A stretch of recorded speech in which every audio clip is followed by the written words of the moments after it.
students, I am Simran and I welcome you to Zoo AI, your ultimate study co-pilot. In this video, we are discussing about the respiration part of life processes.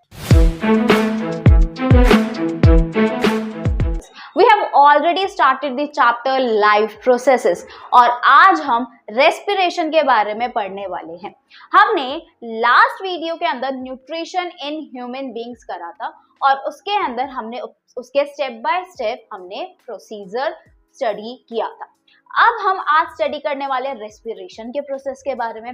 वहां पे हमने ये चीज देख ली थी कि जो भी पार्ट हमें फूड से मिल रहा है उससे एनर्जी मिल गई है, एब्जॉर्प्शन हो चुका है, एसिमिलेशन पार्ट हो चुका है और जो भी अनवांटेड सब्सटेंस था वो बॉडी के बाहर भी जा चुका है। अब क्या होगा हमारी बॉडी के अंदर न्यूट्रिशन के बाद? तो न्यूट्रिशन के बाद आता है टर्म रेस्पिरेशन। क्या होता है रेस्पिरेशन? रेस्पिरेशन और ब्रीथिंग में बहुत डिफरेंस है, सबसे बड़ी बात। तो सबसे पहले respiration, the digested food is assimilated into the body and used as a fuel. इसका मतलब जो भी डाइजेस्टेड फूड था वो एब्जॉर्ब हो चुका है हमारी बॉडी के अंदर। अब उस फूड से हमें क्या मिलने वाली है? एनर्जी मिलने वाली। और उस एनर्जी से हम क्या करने वाले? बहुत सारे अपने प्रोसेसेस करने वाले और वो प्रोसेसेस करने वाले जो हमारी एक लाइफ को सस्टेन करती है, that is known as life processes. Get energy for various life processes, right? The process of releasing energy from food is known as respiration। अब वो जो एनर्जी हमें फूड प्रोवाइड कर रहा है उस प्रोसेस को हम बोलते हैं रेस्पिरेशन।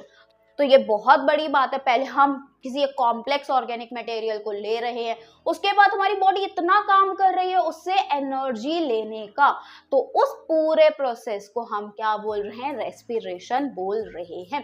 देन उसके बाद the process of respiration involves taking in oxygen, right?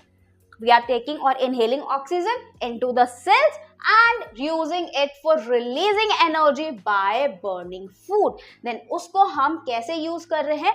Food को ब्रेक डाउन करने के लिए, बर्न करने के लिए, and then eliminating the waste product। उसके बाद क्या हो रहा है? वेस्ट प्रोडक्ट एलिमिनेट हो रहा है in terms of carbon dioxide and water release हो रहा है एज अ बाय प्रोडक्ट।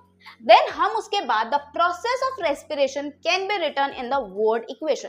हमने equation chemical reaction and equation में पढ़ा था कि इक्वेशन क्या होता है। अब हम वर्ड इक्वेशन में लिखने वाले हैं, यानी कि इसका सिंबॉलिक फॉर्म ना लिखकर नॉर्मली वर्ड्स, यानी कि फूड इट मीन्स हमने कार्बोहाइड्रेट या कुछ भी हम फूड ले रहे हैं, क्योंकि फूड के अंदर carbohydrate, proteins, fats larger quantity में प्रेजेंट है, तो हमने फूड लिया और फूड को ऑक्सीजन दिया, यानी कि इन दोनों की रिएक्शन है और रिएक्शन परफॉर्म होने के बाद कुछ बाय प्रोडक्ट्स फॉर्म होते हैं, कार्बन डाइऑक्साइड, वाटर और एनर्जी, जो कि नीडेड है हमारे लाइफ प्रोसेसेस को करवाने के लिए। अब ये जो दो टाइप ऑफ हमारे बाय प्रोडक्ट्स मिले हैं उनका क्या यूज है और क्या यूज नहीं है। अब जो दो टाइप ऑफ बाय प्रोडक्ट है वो one is carbon dioxide, other is water. जो कार्बन डाइऑक्साइड है वो हमारा वेस्ट प्रोडक्ट है, ये चीज याद रखना। CO2 वेस्ट प्रोडक्ट है जो कि अगर एक्यूमुलेशन हो गया हमारी बॉडी के अंदर तो ये बहुत ही हार्मफुल है हमारे लिए, यानी कि कोई भी एक पर्टिकुलर ऑर्गेनिज्म के लिए इट्स अ हार्मफुल सब्सटेंस, सो इसको एलिमिनेट होना ही पड़ता है। और उसके बाद जो वाटर है, वाटर इज अ बेनिफिशियल, यानी कि ये हमारे लिए एक पॉजिटिव साइन का काम करता है, it is beneficial for the body. तो अभी तक हमने सीखा कि रेस्पिरेशन क्या होता है, कौन से प्रोसेस को रेस्पिरेशन बोला जाता है, उसकी वर्ड इक्वेशन जानी कि कैसे ऑक्सीजन हमारी बॉडी के अंदर आता है, बॉडी के अंदर बहुत सारे सेल्स हैं वहां पे आता है, देन वो क्या करवाता है? एनर्जी लेने का काम करवाता है, किससे? बाय बर्निंग फूड से, ठीक है। देन हमने उसकी वर्ड इक्वेशन जानी कि कैसे हम उसको वर्ड इक्वेशन में रिप्रेजेंट कर सकते हैं और उसके जो दो बाय प्रोडक्ट्स निकल रहे हैं उसका क्या इंपॉर्टेंस है, यानी कि वन इज CO2 जो कि हार्मफुल है हमारी बॉडी के लिए, अदर इज वाटर जो कि बेनिफिशियल है हमारी बॉडी के लिए,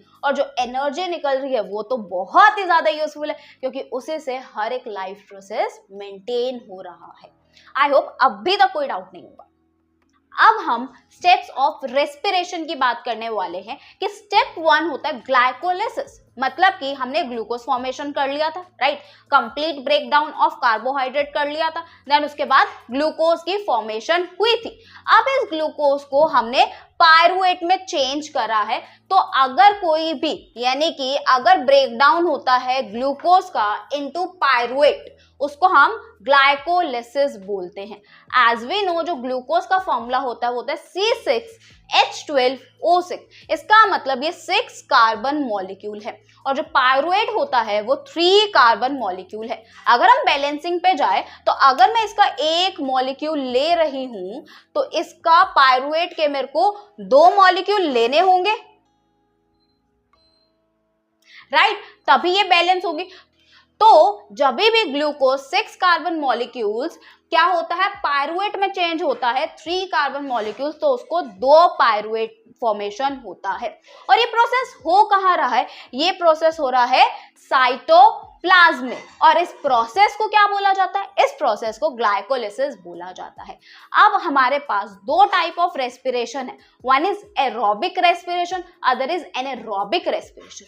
एरोबिक रेस्पिरेशन का मतलब है कि वो रेस्पिरेशन जो ऑक्सीजन की प्रेजेंस में हो उसको हमें बोलते हैं एरोबिक रेस्पिरेशन, और वो रेस्पिरेशन जो ऑक्सीजन की प्रेजेंस में ना हो उसको एनारोबिक रेस्पिरेशन बोला जाता है। सो types of respiration, one is aerobic with which uses oxygen and other is anaerobic which take place without oxygen।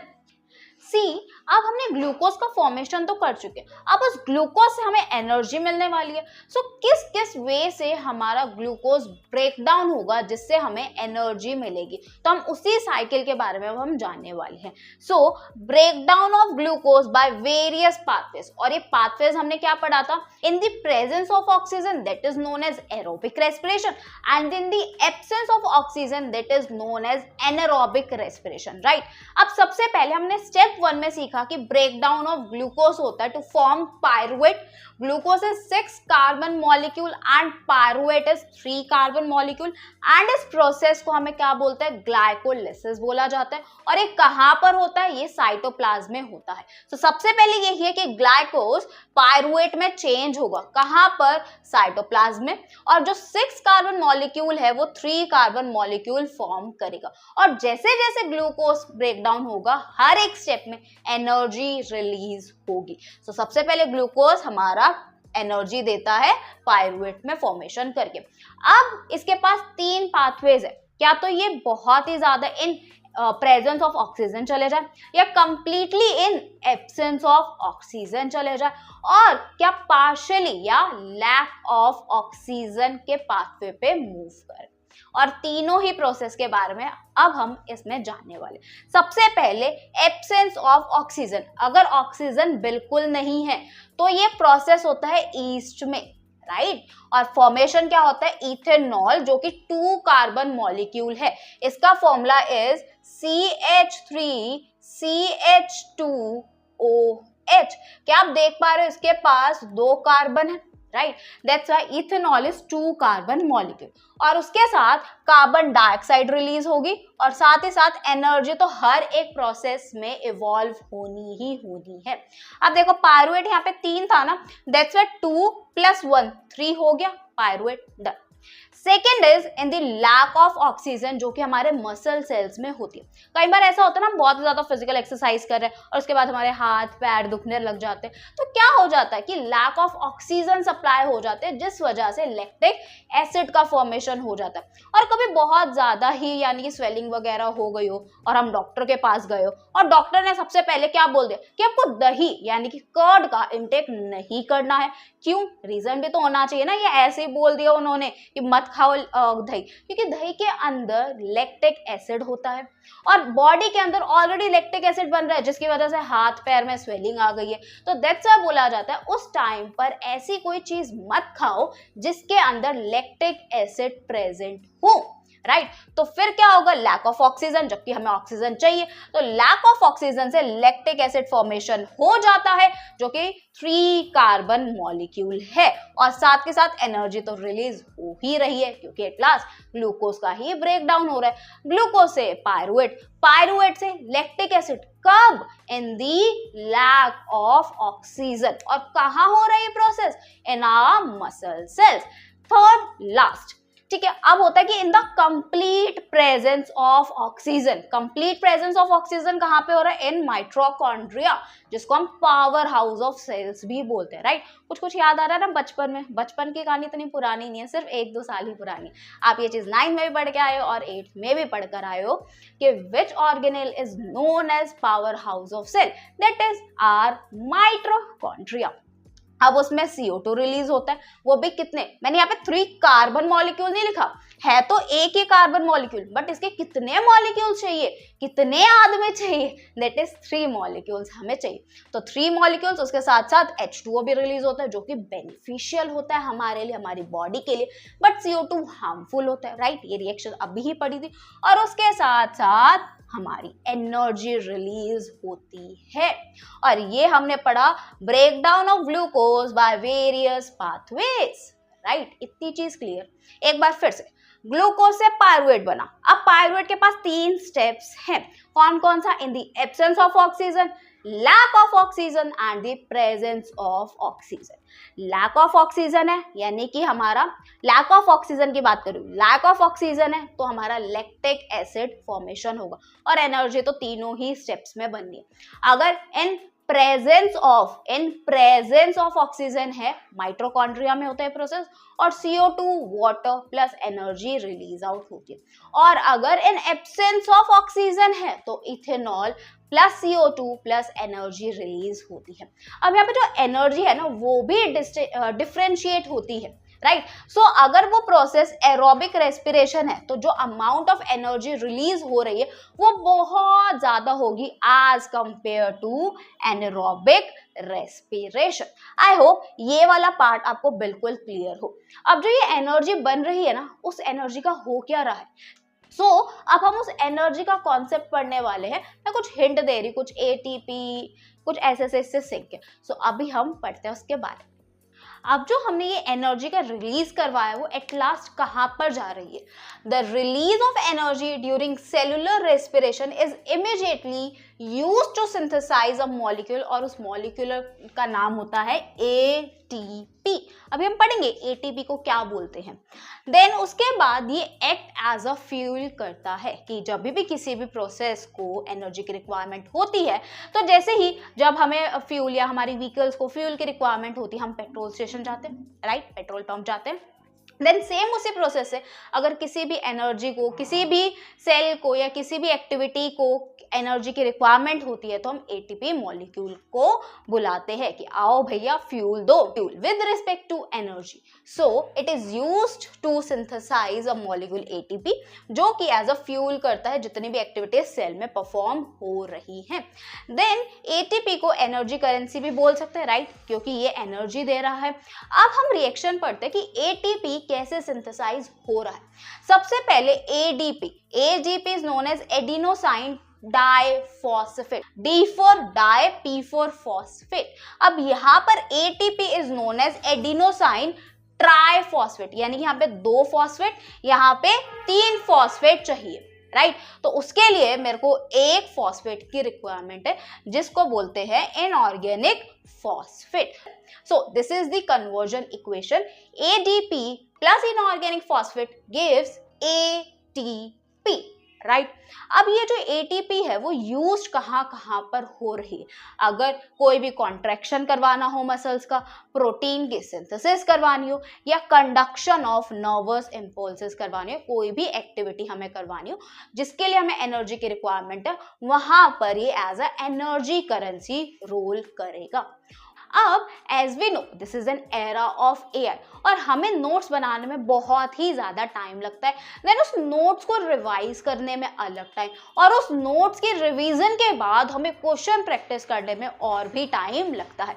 But question practice must है, रिवीजन मस्ट है, but hand written notes must है या नहीं है? अगर हमें क्या हो, अगर हमें नोट्स अवेलेबल हो जाए वो भी बहुत ही प्रॉपर वे से, और ऐसे लगे ही ना कि हमारे वो हैंड रिटन नोट्स से अलग बने हुए, यानी कि जो भी मुझे इंपॉर्टेंस चीज चाहिए थी उस नोट्स के अंदर वो सारी चीज प्रेजेंस हो, तो कितना अच्छा हो ना।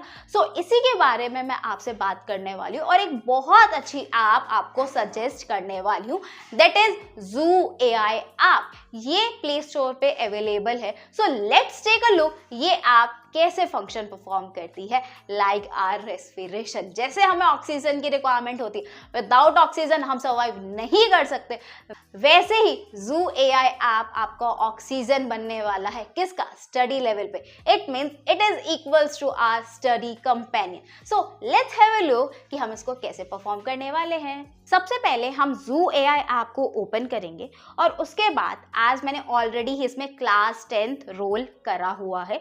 सो सबसे पहले एक इंटरफेस खुलेगा जिसमें बहुत सारे सब्जेक्ट्स आपको दिख जाएंगे। जिस भी सब्जेक्ट के आपको नोट्स चाहिए आप उसी सब्जेक्ट पे क्लिक कर सकते हो, बट फिलहाल मुझे साइंस सब्जेक्ट चाहिए।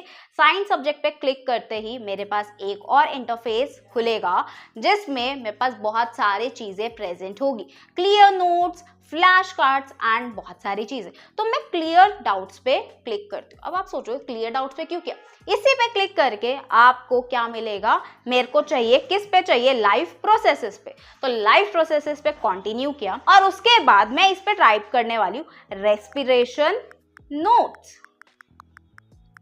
और जैसे ही मैंने रेस्पिरेशन नोट्स इस पे टाइप करके करा, इस पे थोड़ा सा टाइम लगेगा, और थोड़ा सा टाइम कितना, कुछ 10 to 15 सेकेंड्स, और वैसे ही ये क्या करने लग जाएगा, अपने जो भी नोट्स वगैरह होंगे इसका प्रॉपर हमें दे देगा। सो सबसे पहले इसने लिखा कि रेस्पिरेशन क्या होता है, देन उसके बाद टाइप ऑफ रेस्पिरेशन की बात करने वाला है ये, इसने एरोबिक रेस्पिरेशन, और उसके बाद इसने इसकी इक्वेशन भी लिख कर दी है।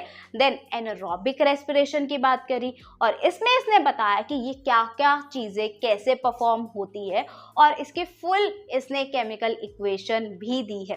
देन उसके बाद ये again respiration in human beings पे पूरा चला गया। सो देख रहे हो ना ये कितने अच्छे से और एक परफेक्ट वे में आपको नोट्स लिख कर देगा। सो अगर आपको ऐसे ही अपने नोट्स चाहिए सो आप Zoo AI ऐप को डाउनलोड करके उस पर अपना टाइम सेव कर सकते हो और इसको अपना बेस्ट कंपेनियन बना सकते हो। अब अगर हमें क्या चाहिए, इस पर मेरे को क्वेश्चन प्रैक्टिस करनी है, तो मैं यहाँ पे इसको कमांड दे देती हूँ क्वेश्चन प्रैक्टिस, क्वेश्चन प्रैक्टिस। सो अब ये क्वेश्चन प्रैक्टिस भी लिखकर दे देगा। सो हुआ ना ये बहुत ही अच्छा आपका कंपेनियन आप, जो कि आपके मार्क्स को और भी अच्छे लाएगा और आपके कॉन्सेप्ट को करेगा बिल्कुल ही क्रिस्टल क्लियर। सो इसने क्वेश्चंस भी हमें दे दिए, राइट, और उसके बाद ये हमें ऐसे ही explain the process of nutrition in amoeba का क्वेश्चन प्रोवाइड किया। So if you like this video please like to this channel and subscribe to this channel. Thank